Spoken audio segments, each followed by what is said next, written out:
can't stand revenge stories where the only argument against revenge is that makes you the same, at least when the perpetrator's body count tends to be much higher than what pissed off the revenge seeker. Man, revenge is underrated, a great hero. Something much more compelling to me is the way the entire path to revenge is shown to affect the seeker. Early on in HXH, Kurapika's only fear was that he would someday lose his desire for revenge. Like, damn. But why is that? Because he's thought about nothing else for 5 years. He's been living only to destroy the Phantom Troop. Which is fully justified since they're merciless bandits that kill because it's fun. But it strikes a toll. When you live entirely for revenge, what's left? Not to mention Emperor Time's side effect. And I admit, I have my issues with how the York New arc resolved, but Kurapika deciding to not lose any more friends if he can help it, even at the cost of a permanent revenge, is definitely worthy of props. The kid still made his mark. 2 psychos were erased from the world because of him, founding members. And he decided to prioritize a different, productive goal to recover the Scarlet Eyes. Not the most satisfying outcome I can imagine, given that the Phantom Troop is still out there free, but I have a complicated relationship with HXH. However, a revenge story that fits even more into what I mean with the title is that of fearless gallant pride from Bravelands. Yes, that's his actual name. He's a lion whose father was killed by a murderous, cowardly lion, Titan. He was driven out and went on to live with baboons, becoming known to them as the Cub of the Stars. Fearless has spent his life since then, looking forward to the day he drives his fangs into Titan's throat. But here's the thing.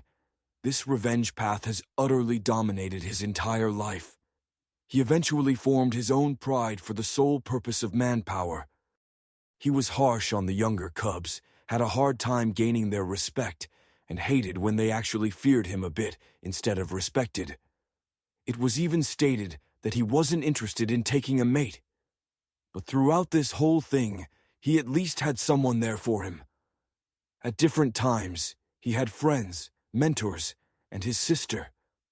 But his obsession with revenge has filled him with so much anger that he's far too defensive. He was so quick to hostility that he left his own pride because he thought it had come to that. At that point, he had few friends left, including one who, I think the author hinted, even loved him. Fearless got worse, though. Completely focused on his desire for revenge.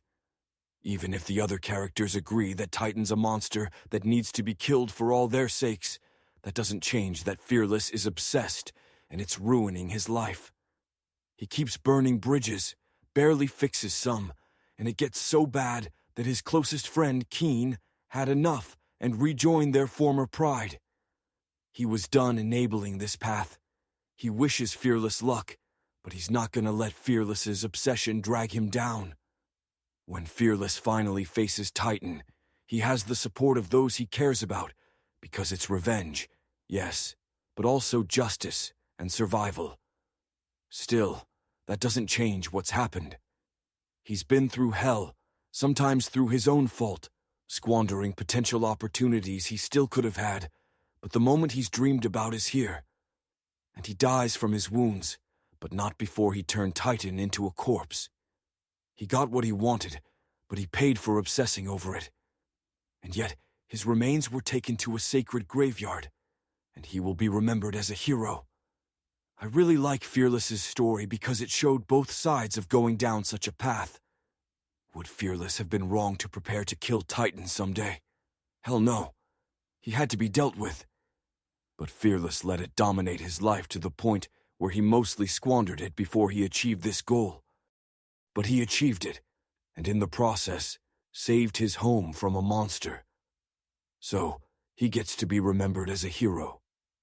I think Fearless's story found an awesome, rich, powerful middle ground that tells a fantastic revenge story. I like it when some form of balance is found,